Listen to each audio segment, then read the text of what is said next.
ಬೇರೆಯವರ ಬಗ್ಗೆ ನಿರ್ಧಾರವನ್ನು ಕೈಗೊಳ್ಳುವ ಮೊದಲು ಒಂದು ಕ್ಷಣ ಯೋಚನೆಯನ್ನು ಮಾಡಿ. ಕೃಷ್ಣ ಪರಮಾತ್ಮನು ಹೇಳುತ್ತಾನೆ, ಅಭಿಮನ್ಯು ಯುದ್ಧಕ್ಕೆ ಹೋಗುವಾಗ ಚಕ್ರವ್ಯೂಹ ಸೇರಿಸುವುದನ್ನು ಮಾತ್ರ ಕಲಿತಿದ್ದ. ಹಾಗೆಯೇ ಈ ಜಗತ್ತಿನಲ್ಲಿ ಅನೇಕರು ಅರ್ಧ ಸತ್ಯವನ್ನು ಹಿಡಿದು ನಿಮ್ಮನ್ನು ಟೀಕಿಸುತ್ತಾರೆ. ಅಂತಹ ಟೀಕೆಗಳಿಗೆ ತಲೆಕೆಡಿಸಿಕೊಳ್ಳಬೇಡಿ, ಏಕೆಂದರೆ ಕೃಷ್ಣನಿಗೆ ನಿಮ್ಮ ಸಂಪೂರ್ಣ ಸತ್ಯ ತಿಳಿದಿರುತ್ತದೆ. ಜೀವನದಲ್ಲಿ ಏನೇ ಆದರೂ ಕೂಡ ಎಲ್ಲವೂ ಒಳ್ಳೆಯದಕ್ಕೆ ಎಂದು ಪರಿಭಾವಿಸಿ. ನಿಮ್ಮ ನಿಜವಾದ ಯುದ್ಧ ಹೊರಗಿನ ಜಗತ್ತಿನ ಜೊತೆಗೆ ಅಲ್ಲ, ಅದು ನಿಮ್ಮೊಳಗೆ ಆತಂಕ ಮತ್ತು ಧೈರ್ಯದ ಜೊತೆಗೆ. ಕುರುಕ್ಷೇತ್ರದ ಮೈದಾನಕ್ಕಿಂತ ನಿಮ್ಮ ಮನಸ್ಸಿನ ಮೈದಾನ ದೊಡ್ಡದು. ಅಲ್ಲಿ ನೀವು ಸೋತರೆ ಜಗತ್ತನ್ನೇ ಗೆದ್ದರೂ ಕೂಡ ವ್ಯರ್ಥವಾಗುತ್ತದೆ. ಶ್ರೀಕೃಷ್ಣ ಪರಮಾತ್ಮನ ಮೇಲೆ ಭಾರ ಹಾಕಿ ಮನಸ್ಸನ್ನು ಗೆಲ್ಲಿ, ಆಗ ಇಡೀ ಜಗತ್ತು ನಿಮ್ಮ ಕಾಲ ಬುಡಕ್ಕೆ ಬರುತ್ತದೆ ಎನ್ನುವುದನ್ನು ಮರೆಯಬೇಡಿ. ಶ್ರೀಕೃಷ್ಣ ಪರಮಾತ್ಮನು ನಮ್ಮ ಜೀವನಕ್ಕೆ ಬೇಕಾಗಿರುವಂತಹ ಒಂದಿಷ್ಟು ಅಂಶವನ್ನು ಭಗವದ್ಗೀತೆಯಲ್ಲಿ ವ್ಯಕ್ತಪಡಿಸಿದ್ದಾನೆ. ಅಂತಹ ಅಂಶವನ್ನು ನಾವು ಈ ವಿಡಿಯೋದ ಉದ್ದಗಲಕ್ಕೂ ಕವರ್ ಮಾಡುವಂತಹ ಕೆಲಸವನ್ನು ಮಾಡಿದ್ದೇವೆ. ಹಾಗಾಗಿ ಈ ವಿಡಿಯೋನ ಎಲ್ಲೂ ಕೂಡ ಸ್ಕಿಪ್ ಮಾಡದೆ ಸಂಪೂರ್ಣವಾಗಿ ನೋಡಿ ಶ್ರೀಕೃಷ್ಣ ಪರಮಾತ್ಮನ ಒಂದಿಷ್ಟು ವಚನಾಮೃತವನ್ನು ಕೇಳಿ ನಿಮ್ಮ ಜೀವನವನ್ನು ಪಾವನ ಮಾಡಿಕೊಳ್ಳಿ ಎಂದು ಕೇಳಿಕೊಳ್ಳುತ್ತಾ ಬನ್ನಿ ಶ್ರೀಕೃಷ್ಣ ಪರಮಾತ್ಮನ ವಚನಾಮೃತವನ್ನು ಕೇಳೋಣ. ಅದಕ್ಕೂ ಮೊದಲು ಈ ವಿಡಿಯೋಗೆ ತಪ್ಪದೇ ಒಂದೇ ಒಂದು ಲೈಕನ್ನು ಮಾಡಿ ಹಾಗೂ ಜೈ ಶ್ರೀಕೃಷ್ಣ ಪರಮಾತ್ಮ ಎಂದು ಕಮೆಂಟನ್ನು ಮಾಡಿ ಬನ್ನಿ. ನೀವು ಸುಮ್ಮನೆ ಇದ್ದೀರಿ ಎಂದರೆ ಅದು ನಿಮ್ಮ ದೌರ್ಬಲ್ಯ ಅಲ್ಲವೇ ಅಲ್ಲ, ಅದು ನಿಮ್ಮ ಸಂಸ್ಕಾರ. ಕೃಷ್ಣ ಪರಮಾತ್ಮನು ಹೇಳುತ್ತಾನೆ, ಶಿಶುಪಾಲನ 100 ತಪ್ಪುಗಳನ್ನು ಕ್ಷಮಿಸಿದ್ದು ಅವನ ಹೆದರಿಕೆಯಿಂದ ಅಲ್ಲ, ಬದಲಿಗೆ ಅವನು ನೀಡಿದ ಮಾತಿಗಾಗಿ. ನೆನಪಿಡಿ, ಸಮುದ್ರ ಶಾಂತವಾಗಿ ಇದೆ ಅಂದರೆ ಅದಕ್ಕೆ ಅಲೆಗಳನ್ನು ಎಬ್ಬಿಸುವ ಶಕ್ತಿ ಇಲ್ಲ ಅಂತಲ್ಲ. ಸಮಯ ಬಂದಾಗ ಕೃಷ್ಣನೇ ನಿಮಗೆ ನ್ಯಾಯವನ್ನು ಕೊಡುತ್ತಾನೆ. ಅಲ್ಲಿಯವರೆಗೆ ತಾಳ್ಮೆಯಿಂದ ಕಾಯಬೇಕಾಗಿರುವುದು ನಿಮ್ಮ ಕರ್ತವ್ಯವಾಗಬೇಕು. ನಿಮ್ಮ ಜೀವನದಲ್ಲಿ ಯಾರಿಗಾದರೂ ಕೂಡ ಅತಿಯಾದ ಪ್ರಾಮುಖ್ಯತೆಯನ್ನು ನೀಡಿ ಆಗ ಅವರಿಂದಲೇ ಅನುಮಾನ ಅನುಭವಿಸುತ್ತೀರಾ. ಕೃಷ್ಣ ಪರಮಾತ್ಮನು ಹೇಳುತ್ತಾನೆ, ಅರ್ಹತೆ ಇಲ್ಲದವರಿಗೆ ಅತಿಯಾದ ಸ್ಥಾನವನ್ನು ನೀಡಿದರೆ ಅವರು ನಿಮ್ಮನ್ನು ಗೌರವಿಸುವ ಬದಲು ನಿಮ್ಮನ್ನೇ ತುಳಿಯಲು ನೋಡುತ್ತಾರೆ. ಸಿಂಹಾಸನ ಸಿಂಹಕ್ಕೆ ಮಾತ್ರ ಇರಲಿ, ಪ್ರತಿಯೊಬ್ಬರನ್ನ ಸಿಂಹಾಸನದ ಮೇಲೆ ಕೂರಿಸುವುದಕ್ಕೆ ಹೋಗಲೇಬೇಡಿ. ನಿಮ್ಮ ಸಂತೋಷದಲ್ಲಿ ಭಾಗಿಯಾಗುವ ಸಾವಿರಾರು ಜನರಿಗಿಂತ ನಿಮ್ಮ ಕಣ್ಣೀರು ಒರೆಸುವಂತಹ ಒಬ್ಬ ವ್ಯಕ್ತಿ ಮೇಲು. ಕುರುಕ್ಷೇತ್ರ ಯುದ್ಧದಲ್ಲಿ ಅರ್ಜುನನಿಗೆ ಬೇಕಾದದ್ದು ಸಾವಿರಾರು ಸೈನಿಕರು ಅಲ್ಲ, ಜೊತೆಗೆ ಇರುವಂತಹ ಒಬ್ಬೇ ಒಬ್ಬ ಶ್ರೀಕೃಷ್ಣ ಪರಮಾತ್ಮ ಮಾತ್ರ. ನಿಮ್ಮ ಜೊತೆ ಶ್ರೀಕೃಷ್ಣನಂತಹ ಸತ್ಯವಂತ ವ್ಯಕ್ತಿ ಇದ್ದರೆ ಇಡೀ ಜಗತ್ತನ್ನೇ ಗೆಲ್ಲಬಹುದು ಎನ್ನುವುದನ್ನು ಮರೆಯಬೇಡಿ. ಅಂತಹ ಒಬ್ಬ ವ್ಯಕ್ತಿಯನ್ನು ಮಾತ್ರ ನಿಮ್ಮ ಬಳಿಯಲ್ಲಿ ಇಟ್ಟುಕೊಳ್ಳಬೇಕು. ಜಗತ್ತಿನ ಜೊತೆ ಓಡುವ ಓಟದಲ್ಲಿ ನಿಮ್ಮನ್ನು ನೀವು ಮರೆಯಬೇಡಿ. ಎಲ್ಲರಿಗಿಂತ ಮುಂದೆ ಇರಬೇಕು, ಎಲ್ಲವನ್ನ ಸಾಧಿಸಬೇಕು ಎಂಬ ಹಂಬಲವೇ ನಿಮ್ಮ ಒತ್ತಡಕ್ಕೆ ಕಾರಣ. ನೆನಪಿಡಿ, ಪ್ರಕೃತಿಯಲ್ಲಿ ಯಾವುದೂ ಕೂಡ ಅವಸರ ಮಾಡುವುದಿಲ್ಲ, ಆದರೂ ಎಲ್ಲವೂ ಕೂಡ ಸರಿಯಾದ ಸಮಯಕ್ಕೆ ನಡೆಯುತ್ತದೆ. ಕೃಷ್ಣನ ಕೊಳಲಿನ ನಾದದಂತೆ ನಿಮ್ಮ ಜೀವನವೂ ಕೂಡ ಲಯಬದ್ಧವಾಗಿ ಇರಲಿ. ಅವಸರ ಎನ್ನುವುದು ಬೇಡವೇ ಬೇಡ. ಎಲ್ಲವೂ ನನ್ನ ಹಣೆಬರಹ ಎಂದು ಕೈಕಟ್ಟಿ ಕುಳಿತುಕೊಳ್ಳುವುದಕ್ಕೆ ಹೋಗಬೇಡಿ. ಅರ್ಜುನನ ಹಣೆಬರಹದಲ್ಲಿ ಗೆಲುವು ಇತ್ತು, ಆದರೆ ಅವನು ಯುದ್ಧ ಮಾಡಲೇಬೇಕಿತ್ತು. ಕೃಷ್ಣ ಹೇಳುವುದು ಇದನ್ನೇ, ಫಲವನ್ನು ನಾನೇ ಬರೆಯುತ್ತೇನೆ, ಆದರೆ ಪ್ರಯತ್ನವನ್ನು ನೀನೇ ಪಡಬೇಕು. ನೀನು 1 ಹೆಜ್ಜೆ ಇಟ್ಟರೆ ನಿನ್ನನ್ನು 10 ಹೆಜ್ಜೆ ಮುಂದೆ ನಡೆಸಲು ನಾನು ಸಿದ್ಧನಿದ್ದೇನೆ ಎಂದು ಹೇಳುತ್ತಾನೆ ಶ್ರೀಕೃಷ್ಣ ಪರಮಾತ್ಮ. ಹಾಗಾಗಿ ಮಾಡುವ ಕೆಲಸವನ್ನು ಈಗಲೇ ಪ್ರಾರಂಭಿಸಿ. ಗೆಲುವು ಸೋಲು ಆಮೇಲೆ ಬಿಟ್ಟಿದ್ದು. ಗೆದ್ದಾಗ ಅಹಂಕಾರವನ್ನು ಪಡುವುದಕ್ಕೆ ಹೋಗಲೇಬೇಡ, ಸೋತಾಗ ಹತಾಶೆಗೆ ಒಳಗಾಗಲೇಬೇಡ. ಶ್ರೀಕೃಷ್ಣ ಪರಮಾತ್ಮನು ಇಡೀ ಬ್ರಹ್ಮಾಂಡದ ಒಡೆಯನಾಗಿದ್ದರೂ ಕೂಡ ಗೋಪಾಲಕರ ಜೊತೆ ಬೆಣ್ಣೆ ಕದ್ದು ತಿನ್ನುವಷ್ಟು ಸರಳವಾಗಿರುವಂತಹ ವ್ಯಕ್ತಿಯಾಗಿದ್ದ. ನೀವು ಎಷ್ಟೇ ಎತ್ತರಕ್ಕೆ ಬೆಳೆದರೂ ಕೂಡ ನೆಲದ ಮೇಲೆಯೇ ನಿಮ್ಮ ಕಾಲು ಇರಲಿ, ಏಕೆಂದರೆ ಕಾಲದ ಚಕ್ರ ತಿರುಗಿದಾಗ ಸಿರಿವಂತನೂ ಕೂಡ ದಾರಿಗೆ ಬರಲೇಬಹುದು, ಬಡವನು ಕೂಡ ರಾಜನೂ ಕೂಡ ಆಗಬಹುದು. ಜೀವನ ಎನ್ನುವುದು ಹಾಗೆ ನಮಗೆ ಗೊತ್ತೇ ಇಲ್ಲದಂತಹ ತಿರುಳುಗಳನ್ನು ನಮ್ಮ ಬಳಿಗೆ ಕರೆದುಕೊಂಡು ಬರುತ್ತದೆ. ಜೀವನದಲ್ಲಿ ನಿನಗೆ ಬಹಳ ಇಷ್ಟವಾದದ್ದು ನಿನ್ನಿಂದ ದೂರವಾಗಿಯೇ. ಹಾಗಾದರೆ ಸಮಾಧಾನದಿಂದ ಇರು. ಶ್ರೀಕೃಷ್ಣ ಪರಮಾತ್ಮನು ನಿನ್ನಿಂದ ಒಂದು ಸಣ್ಣ ವಸ್ತು ಕಿತ್ತುಕೊಂಡಿದ್ದಾನೆ ಅಂದರೆ ನಿನಗೆ ಅದಕ್ಕಿಂತಲೂ ಕೂಡ ದೊಡ್ಡದಾದ ಮತ್ತು ಅದ್ಭುತವಾಗಿರುವುದನ್ನು ನೀಡಲು ಅವನು ಸಿದ್ಧನಾಗಿದ್ದಾನೆ ಎಂದು ಅರ್ಥ. ಅವನ ಮೇಲೆ ನಂಬಿಕೆಯನ್ನು ಇಡಿ. ಯಾವುದೋ ಕಾರಣವಿಲ್ಲದೆ ಸಂಭವಿಸುವುದಿಲ್ಲ ಏನನ್ನೂ ಕೂಡ. ಜೀವನದಲ್ಲಿ ಇಂದು ಬಂದಿರುವ ಕಷ್ಟಗಳು ಶಾಶ್ವತವಲ್ಲ. ಸುಖ ಮತ್ತು ದುಃಖಗಳು ಹಗಲು ರಾತ್ರಿಯಂತೆ ಬಂದು ಹೋಗುತ್ತವೆ. ಶ್ರೀಕೃಷ್ಣ ಪರಮಾತ್ಮನು ಹೇಳುತ್ತಾನೆ, ನಿನ್ನ ಜೀವನದಲ್ಲಿ ಇಂದು ಕತ್ತಲೆ ಆಗಿರಬಹುದು, ಖಂಡಿತವಾಗಿಯೂ ಕೂಡ ಬೆಳಕು ಎನ್ನುವುದು ಬಂದೇ ಬರುತ್ತದೆ. ಆದರೆ ನಾವು ನೆನಪಿನಲ್ಲಿ ಇಟ್ಟುಕೊಳ್ಳಬೇಕು, ಕಗ್ಗತ್ತಲ ರಾತ್ರಿಯ ನಂತರವೇ ಸೂರ್ಯೋದಯವಾಗುವುದು. ಬದಲಾವಣೆಯನ್ನು ಧೈರ್ಯದಿಂದ ಸ್ವೀಕರಿಸಿ. ಬದಲಾವಣೆಯನ್ನು ನಾವು ಎದುರಿಸಿದಾಗಲೇ ಜೀವನದಲ್ಲಿ ಮುಂದೆ ಬರುವುದಕ್ಕೆ ಸಾಧ್ಯವಾದೀತು. ಕೆಲಸದ ಒತ್ತಡ ನಿಮ್ಮ ನಿದ್ರೆಯನ್ನು ಕೆಡಿಸುತ್ತದೆಯೇ?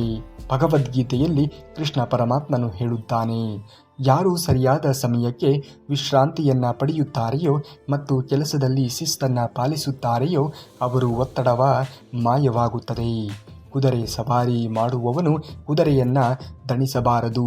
ಹಾಗೆಯೇ ನಿಮ್ಮ ಶರೀರ ಮತ್ತು ಮನಸ್ಸನ್ನು ಅತಿಯಾಗಿ ದಣಿಸುವುದಕ್ಕೆ ಹೋಗಬೇಡಿ. ವಿಶ್ರಾಂತಿಯನ್ನು ಕೂಡ ಕೊಡಬೇಕಾಗಿರುವುದು ನಿಮ್ಮ ಕರ್ತವ್ಯ ಎನ್ನುವುದನ್ನು ಮರೆಯಲೇಬೇಡಿ. ನೀವು ಎಲ್ಲರಿಗೂ ಕೂಡ ಗೌರವ ನೀಡುತ್ತಿದ್ದೀರಿ, ಪ್ರೀತಿಯನ್ನು ನೀಡುತ್ತಿದ್ದೀರಿ. ಆದರೂ ಕೂಡ ನಿಮಗೆ ವಾಪಸ್ಸು ಸಿಗುತ್ತಿಲ್ಲವೇ? ಬೇಸರಗೊಳ್ಳುವುದಕ್ಕೆ ಹೋಗಬೇಡಿ.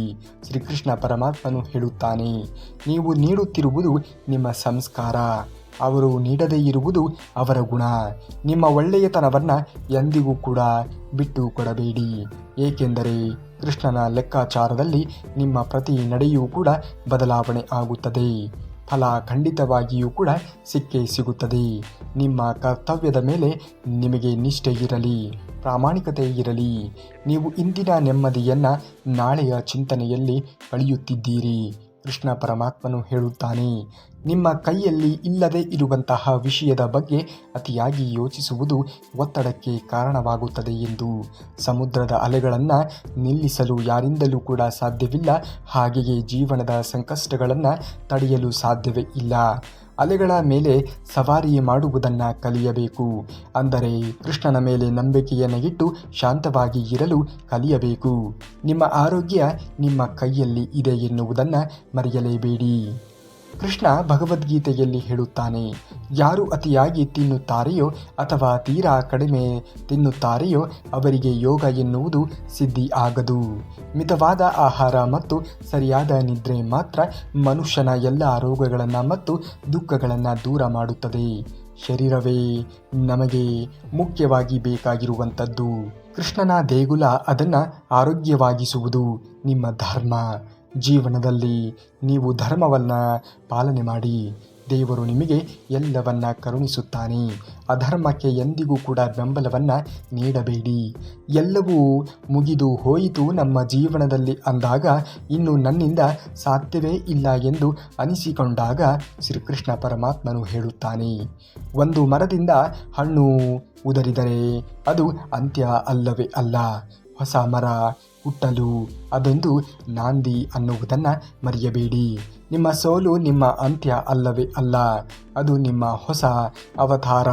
ಅದು ಹೊಸ ಅವತಾರದ ಆರಂಭ ಎನ್ನುವುದನ್ನು ಮರೆಯಲೇಬೇಡಿ. ಎದ್ದು ನಿಲ್ಲಿ. ಸಮಯ ನಿಮಗಾಗಿ ಕಾಯುತ್ತಾಗಿದೆ ಎನ್ನುವುದನ್ನು ಮರೆಯಬೇಡಿ. ಸಮಯವನ್ನು ಸರಿಯಾದ ರೀತಿಯಲ್ಲಿ ಸದುಪಯೋಗ ಮಾಡಿಕೊಳ್ಳುವುದನ್ನು ಕಲಿತುಕೊಳ್ಳಿ. ನಿಮಗೆ ನೋವಾಗಿ ಇದ್ದರೆ ಅದನ್ನು ಕಾರಣ ಬೇರೆಯವರು ಅಲ್ಲ, ನಿಮ್ಮ ಅತಿಯಾದ ನಿರೀಕ್ಷೆಗಳು. ಕೃಷ್ಣ ಪರಮಾತ್ಮನು ಹೇಳುತ್ತಾನೆ, ಕರ್ಮ ಮಾಡು ಅಂದರೆ ಹೊರತು ಎಲ್ಲರೂ ನಿನಗೆ ಒಳ್ಳೆಯದೇ ಮಾಡುತ್ತಾರೆ ಎಂದು ನಿರೀಕ್ಷೆಯನ್ನು ಇಡಬೇಡ ಎಂದು ಅನ್ನಲಿಲ್ಲ. ನಿರೀಕ್ಷೆಗಳನ್ನು ಕೃಷ್ಣನ ಮೇಲೆ ಇಡಿ, ಮನುಷ್ಯರ ಮೇಲೆ ಅಲ್ಲ. ಆಗ ಮಾತ್ರ ನಿಮ್ಮ ಮನಸ್ಸಿಗೆ ನಿಜವಾದ ಶಾಂತಿ ಎನ್ನುವುದು ಸಿಗುವುದಕ್ಕೆ ಸಾಧ್ಯವಾದೀತು ಎನ್ನುವುದನ್ನು ಮರೆಯಲೇಬೇಡಿ. ಎಷ್ಟೇ ಒಳ್ಳೆಯವರಾಗಿ ಇದ್ದರೂ ಕೂಡ ಈ ಪ್ರಪಂಚ ನಿಮ್ಮನ್ನು ಅವರವರ ಬುದ್ಧಿವಂತಿಕೆಗೆ ತಕ್ಕಂತೆ ಅಳೆಯುತ್ತಾರೆ. ಕೃಷ್ಣ ಪರಮಾತ್ಮನನ್ನ ಕೆಲವರು ದೇವರು ಅಂದರು, ಇನ್ನು ಕೆಲವರು ಮಾಯಾವಿ ಅಂದರು. ಜನರು ನಿಮ್ಮ ಬಗ್ಗೆ ಏನು ಅಂದುಕೊಳ್ಳುತ್ತಾರೆ ಎನ್ನುವುದು ಅವರ ಸಮಸ್ಯೆ, ನಿಮ್ಮದಲ್ಲ. ನೀವು ಕೃಷ್ಣನ ದಾರಿಯಲ್ಲಿ ನಡೆಯುವುದನ್ನು ಕಲಿಯಬೇಕು. ಎಲ್ಲವೂ ಮುಗಿದು ಹೋಯಿತು ಎಂದು ಸೋತು ಕುಳಿತಿದ್ದೀರಾ? ನೆನಪಿಡಿ, ಕೃಷ್ಣ ಕಂಸನ ಸೆರೆಮನೆಯಲ್ಲಿ ಹುಟ್ಟಿದರೂ ಕೂಡ ಇಡೀ ಜಗತ್ತನ್ನೇ ಆಳಿದ. ನಿಮ್ಮ ಹುಟ್ಟು ಅಥವಾ ನಿಮ್ಮ ಇಂದಿನ ಪರಿಸ್ಥಿತಿ ನಿಮ್ಮ ಭವಿಷ್ಯವನ್ನು ನಿರ್ಧರಿಸುವುದಿಲ್ಲ. ನಿಮ್ಮ ಹಣೆಬರಹವನ್ನು ಬದಲಿಸುವ ಶಕ್ತಿ ನಿಮ್ಮ ಕರ್ಮಕ್ಕೆ ಇರುತ್ತದೆ. ಮಾಡುವ ಕರ್ಮವನ್ನು ನಿಷ್ಠೆಯಿಂದ ಮಾಡಿ. ಎಲ್ಲಿಗೆ ಏನನ್ನು ತಲುಪಿಸಬೇಕೋ ಅದು ತಲುಪಿಸಿಯೇ ತಲುಪಿಸುತ್ತದೆ. ಕೇವಲ ಕರ್ಮದ ಮೇಲೆ ಮಾತ್ರ ನಿಮ್ಮ ಅಧಿಕಾರ ಇರಬೇಕು.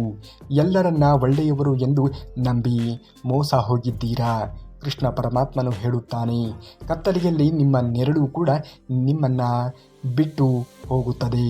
ಹಾಗಿರುವಾಗ ಮನುಷ್ಯರನ್ನು ಅತಿಯಾಗಿ ನಂಬುವುದು ಎಷ್ಟು ಸರಿ ಹೇಳಿ? ಪ್ರತಿಯೊಬ್ಬರನ್ನ ಪ್ರೀತಿಸಿ, ಆದರೆ ಕೃಷ್ಣನೊಬ್ಬನನ್ನು ಮಾತ್ರ ನಂಬಿ. ಏಕೆಂದರೆ ಕೃಷ್ಣ ಎಂದಿಗೂ ಕೂಡ ನಿಮ್ಮ ಕೈಯನ್ನು ಬಿಡುವುದಕ್ಕೆ ಸಾಧ್ಯವೇ ಇಲ್ಲ. ಇಂದು ನಿಮ್ಮ ಹತ್ತಿರ ಹಣವಿಲ್ಲದೆ ಇದ್ದರೂ ಕೂಡ ಜನ ನಿಮ್ಮನ್ನು ಕೀಳಾಗಿ ಕಾಣುತ್ತಿದ್ದಾರಾ? ಕೃಷ್ಣನ ಗೆಳೆಯ ಸುಧಾಮನ ಬಳಿಯೂ ಕೂಡ ಹಣ ಇರಲಿಲ್ಲ, ಆದರೆ ಅವನಲ್ಲಿ ಭಕ್ತಿ ಮತ್ತು ಪ್ರಾಮಾಣಿಕತೆ ಇತ್ತು. ಜನರ ಮಾತುಗಳಿಗೆ ಕಿವಿ ಕೊಡುವುದಕ್ಕೆ ಹೋಗಬೇಡಿ. ಕಾಲ ಬದಲಾಗುತ್ತದೆ. ಇಂದು ನಿಮ್ಮನ್ನು ನೋಡಿ ನಗುವವರೇ ನಾಳೆ ನಿಮ್ಮ ಯಶಸ್ಸನ್ನು ನೋಡಿ ಕೈ ಮುಗಿಯುತ್ತಾರೆ. ತಾಳ್ಮೆ ಎನ್ನುವುದು ನಿಮ್ಮಲ್ಲಿ ಇರಲಿ. ದೇವರು ಯಾವಾಗ ಯಾವುದನ್ನು ಕೊಡಬೇಕೋ ಆ ಸಮಯ ಎನ್ನುವುದು ಬಂದಂತಹ ಗಳಿಗೆಯಲ್ಲಿ ಕೊಟ್ಟೇ ಕೊಡುತ್ತಾನೆ ಎನ್ನುವುದನ್ನು ಮರೆಯಬೇಡಿ. ಯಾರನ್ನಾದರೂ ಅಥವಾ ಯಾವುದನ್ನಾದರೂ ಅತಿಯಾಗಿ ಹಚ್ಚಿಕೊಂಡಾಗ ಮಾತ್ರ ನಮಗೆ ನೋವು ಉಂಟಾಗುತ್ತದೆ. ಈ ಜಗತ್ತಿನಲ್ಲಿ ಯಾವುದು ಕೂಡ ಶಾಶ್ವತ ಅನ್ನುವುದು ಅಲ್ಲ. ಶ್ರೀಕೃಷ್ಣ ಪರಮಾತ್ಮನು ಹೇಳುತ್ತಾನೆ, ಬಂದದ್ದನ್ನು ಸ್ವಾಗತಿಸು, ಹೋದದ್ದನ್ನು ಬಿಟ್ಟು ಬಿಡು. ನಿನ್ನದಲ್ಲದ್ದನ್ನು ವಸ್ತುವಿನ ಮೇಲೆ ಆಗಲಿ ವ್ಯಕ್ತಿಯ ಮೇಲೆ ಆಗಲಿ ಸೋಕಿಸುವುದು ವ್ಯರ್ಥವೇ ಆಗುತ್ತದೆ.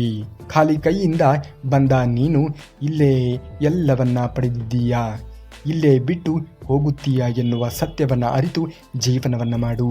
ಜೀವನದಲ್ಲಿ ಬರುವಂತಹ ಕಷ್ಟಗಳು ನಿನ್ನನ್ನು ಅಳಿಸಲು ಬಂದಿರುವುದಿಲ್ಲ. ನಿನ್ನಲ್ಲಿ ಅಡಗಿರುವಂತಹ ಶಕ್ತಿಯನ್ನು ನಿನಗೆ ಪರಿಚಯ ಮಾಡಿ ಕೊಡುವುದಕ್ಕೆ ಬಂದಿರುತ್ತವೆ. ಶ್ರೀಕೃಷ್ಣ ಪರಮಾತ್ಮನು ಹೇಳುತ್ತಾನೆ, ಸುಖ ದುಃಖಗಳು ಸಮುದ್ರದ ಅಲೆಗಳಂತೆ ಬಂದು ಹೋಗುತ್ತವೆ. ಚಳಿಗಾಲ ಕಳೆದ ಮೇಲೆ ವಸಂತ ಬಂದೇ ಬರುತ್ತದೆ. ಅಲ್ಲಿಯವರೆಗೆ ತಾಳ್ಮೆ ಎನ್ನುವುದು ನಮ್ಮಲ್ಲಿ ಇರಬೇಕಾದಂಥದ್ದು ತುಂಬಾ ಅವಶ್ಯಕ ಎಂದು. ಎಲ್ಲ ಸಮಯದಲ್ಲಿಯೂ ಕೂಡ ಒಂದೇ ರೀತಿಯಾಗಿ ವರ್ತನೆಯನ್ನು ಮಾಡಬೇಡಿ. ಸಮಯ ಸಂದರ್ಭಕ್ಕೆ ಅನುಗುಣವಾಗಿ ಯಾರಿಗೆ ಯಾವುದರಲ್ಲಿ ಯಾವಾಗ ಹೇಗೆ ಉತ್ತರವನ್ನು ಕೊಡಬೇಕೋ ಅದೇ ರೀತಿಯಾಗಿ ಉತ್ತರವನ್ನು ಕೊಡುವುದನ್ನು ಕೆಲವು ಸಮಯದಲ್ಲಿ ಕಲಿಯಬೇಕಾಗುತ್ತದೆ. ಇಲ್ಲವೆಂದರೆ ನಮ್ಮನ್ನು ನುಂಗಿ ಹಾಕುವವರೇ ಇಂದಿನ ಕಾಲದಲ್ಲಿ ಹೆಚ್ಚಾಗಿ ಇರುತ್ತಾರೆ ಎನ್ನುವುದನ್ನು ಮರೆಯಲೇಬೇಡಿ. ನಮಗೆ ಕೆಟ್ಟದ್ದಾಗುತ್ತಿದೆ ಎನಿಸಿದಾಗ ಕೃಷ್ಣನ ಈ ಮಾತುಗಳನ್ನು ನಾವು ನೆನಪಿನಲ್ಲಿ ಇಟ್ಟುಕೊಳ್ಳಬೇಕು. ಯಾವುದು ಸಂಭವಿಸುತ್ತಾ ಇದೆಯೋ ಅದು ಒಳ್ಳೆಯದಕ್ಕೆ ಆಗಿದೆ. ಯಾವುದು ಸಂಭವಿಸುತ್ತಾ ಇದೆಯೋ ಅದು ಒಳ್ಳೆಯದಕ್ಕೆ ಆಗುತ್ತಿದೆ. ನೋವು ನಿನ್ನನ್ನು ಕುಗ್ಗಿಸುವುದಕ್ಕೆ ಅಲ್ಲ, ನಿನ್ನನ್ನು ಗಟ್ಟಿಗೊಳಿಸುವುದಕ್ಕೆ ಮತ್ತು ಜೀವನದ ಪಾಠವನ್ನು ಕಲಿಸುವುದಕ್ಕೆ ಬರುತ್ತಿದೆ ಎನ್ನುವುದನ್ನು ಎಂದಿಗೂ ಕೂಡ ಮರೆಯಬೇಡ. ಈ ಮಾತುಗಳನ್ನು ಯಾವಾಗಲೂ ಕೂಡ ನೆನಪಿನಲ್ಲಿ ಇಟ್ಟುಕೊಳ್ಳಿ. ಏಕೆಂದರೆ ಎಲ್ಲರಿಗೂ ಕೂಡ ಅತ್ಯವಶ್ಯಕವಾಗಿ ಬೇಕಾಗಿರುವಂತಹ ಮಾತುಗಳು ಇವು ಆಗಿದೆ. ಇಲ್ಲಿಯವರೆಗೆ ನೀವು ಶ್ರೀಕೃಷ್ಣ ಪರಮಾತ್ಮನ ವಚನಾಮೃತವನ್ನು ಕೇಳಿದ್ದೀರಾ ಎಂದರೆ ಖಂಡಿತವಾಗಿಯೂ ಕೂಡ ನೀವು ಶ್ರೀಕೃಷ್ಣ ಪರಮಾತ್ಮನ ಮೇಲೆ ನಂಬಿಕೆ ಇಟ್ಟಂಥವರೇ ಆಗಿರುತ್ತೀರಾ. ತಪ್ಪದೇ ವಿಡಿಯೋಗೆ ಲೈಕ್ ಮಾಡೋದನ್ನು ಮಾತ್ರ ಮರೆಯಬೇಡಿ. ನೀವು ಲೈಕ್ ಮಾಡೋದ್ರಿಂದ ಮತ್ತಷ್ಟು ಭಕ್ತಾದಿಗಳಿಗೆ ಈ ವಚನಾಮೃತ ಎನ್ನುವುದು ತಲುಪುತ್ತದೆ. ನೀವು ಯಾರನ್ನಾದರೂ ಕೂಡ ಅತಿಯಾಗಿ ಹಚ್ಚಿಕೊಂಡಿದ್ದೀರಾ? ನೆನಪಿರಲಿ, ಅತಿಯಾದ ಕಾಳಜಿ ಮತ್ತು ಅತಿಯಾದ ಪ್ರೀತಿ ಎನ್ನುವುದು ಎಲ್ಲಿ ಇರುತ್ತದೆಯೋ ಅಲ್ಲಿ ಅವಮಾನ ಮತ್ತು ನಿರ್ಲಕ್ಷ್ಯವೂ ಕೂಡ ಅಷ್ಟೇ ಹೆಚ್ಚಾಗಿ ಇರುತ್ತದೆ. ಕೃಷ್ಣ ಪರಮಾತ್ಮನು ಹೇಳುತ್ತಾನೆ, ನಿನ್ನ ಬೆಲೆ ತಿಳಿಯದವರ ಮುಂದೆ ಮೌನವಾಗಿ ಇರುವುದೇ ಶ್ರೇಷ್ಠ. ಅರ್ಹತೆ ಇಲ್ಲದವರಿಗೆ ನೀಡುವ ಪ್ರೀತಿ ವಿಷವಾಗಿ ಬದಲಾವಣೆ ಆಗುತ್ತದೆ ಎನ್ನುವುದನ್ನು ಮರೆಯಲೇಬೇಡಿ.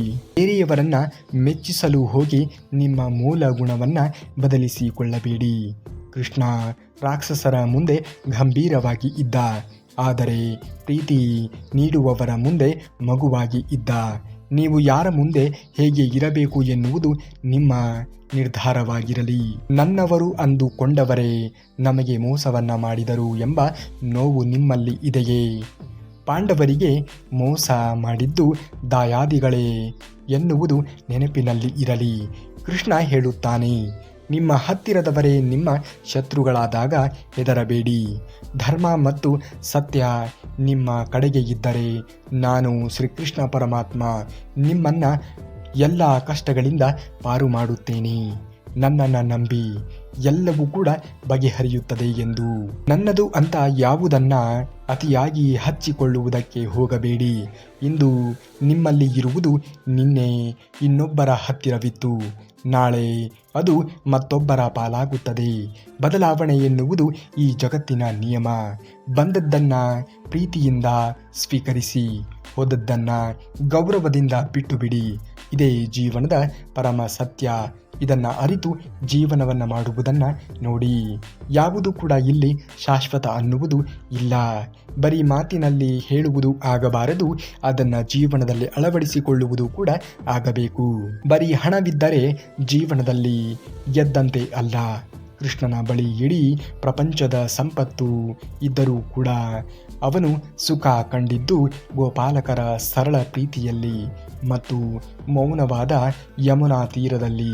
ನೆನಪಿರಲಿ, ಹಣದಿಂದ ಹಾಸಿಗೆ ಕೊಂಡುಕೊಳ್ಳಬಹುದು, ಆದರೆ ಕೃಷ್ಣನ ಮೇಲಿನ ನಂಬಿಕೆ ಮತ್ತು ಶಾಂತವಾದ ಮನಸ್ಸು ಇಲ್ಲದೆ ಇದ್ದರೆ ನಿದ್ರೆಯೂ ಕೂಡ ಬರುವುದಿಲ್ಲ. ಅದು ಬರುವುದಕ್ಕೆ ಸಾಧ್ಯವೇ ಇಲ್ಲ. ನಿಮ್ಮಲ್ಲಿ ನೀವು ದೃಢತೆಯನ್ನು ಬೆಳೆಸಿಕೊಳ್ಳಿ. ಭಗವಂತ ಯಾವುದನ್ನು ನಮಗೆ ಯಾವ ಸಂದರ್ಭದಲ್ಲಿ ಕರುಣಿಸಬೇಕೋ ಆ ಸಂದರ್ಭ ಎನ್ನುವುದು ಒದಗಿ ಬಂದಂತಹ ಗಳಿಗೆಯಲ್ಲಿ ಕರುಣಿಸಿಯೇ ಕರುಣಿಸುತ್ತಾನೆ. ನೀವು ಪಟ್ಟಂತಹ ಕಷ್ಟಕ್ಕೆ ಇಂದು ಫಲ ಸಿಗದೇ ಇದ್ದರೆ ಬೇಸರಗೊಳ್ಳಬೇಡ. ಕೃಷ್ಣನ ಒಂದು ನ್ಯಾಯಾಲಯದಲ್ಲಿ ನ್ಯಾಯ ನಿಧಾನವಾಗಿ ಇರಬಹುದು, ಆದರೆ ಅನ್ಯಾಯವಾಗುವುದೇ ಇಲ್ಲ. ನಿಮ್ಮ ಬೆವರಿನ ಪ್ರತಿಯೊಂದು ಹನಿಗೂ ಕೂಡ ಕೃಷ್ಣ ಪ್ರತಿಫಲವನ್ನು ನೀಡಿಯೇ ನೀಡುತ್ತಾನೆ. ಶ್ರಮ ನಿಮ್ಮದಾಗಲಿ, ಫಲ ಅವನಿಗೆ ಬಿಟ್ಟು ಬಿಡಿ. ಫಲವನ್ನು ಕೊಡುವವನು ಅವನೇ. ಬೇರೆಯವರ ಯಶಸ್ಸನ್ನು ನೋಡಿ ನಿಮ್ಮ ಜೀವನವನ್ನು ಕೀಳಾಗಿ ಕಾಣಬೇಡಿ.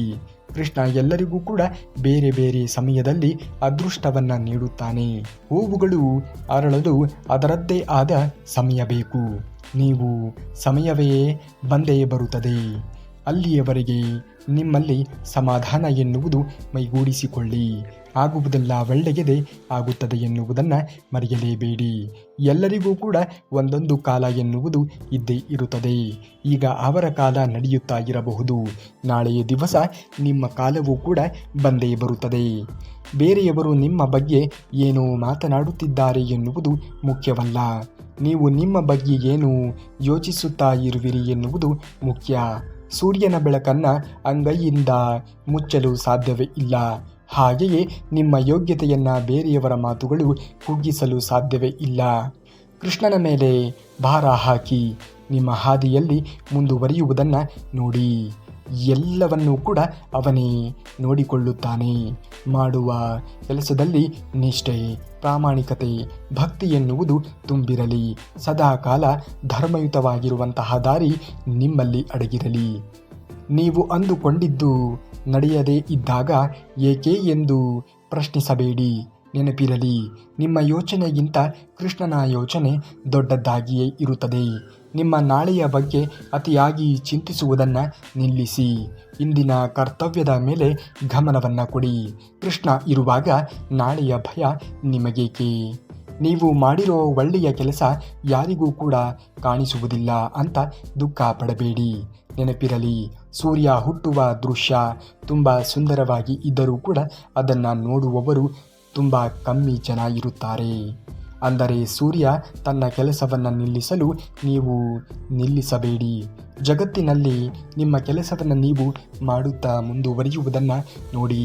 ಸಮಯ ಸಂದರ್ಭಕ್ಕೆ ಅನುಗುಣವಾಗಿ ನಿಮಗೆ ಯಾವುದನ್ನು ಕರುಣಿಸಬೇಕೋ ದೇವರು ಶ್ರೀಕೃಷ್ಣ ಪರಮಾತ್ಮನಿಗೆ ತುಂಬ ಚೆನ್ನಾಗಿ ತಿಳಿದಿದೆ. ಪ್ರತಿ ಪ್ರಶ್ನೆಗೂ ಕೂಡ ಉತ್ತರ ಹುಡುಕುವುದನ್ನು ನಿಲ್ಲಿಸಿ.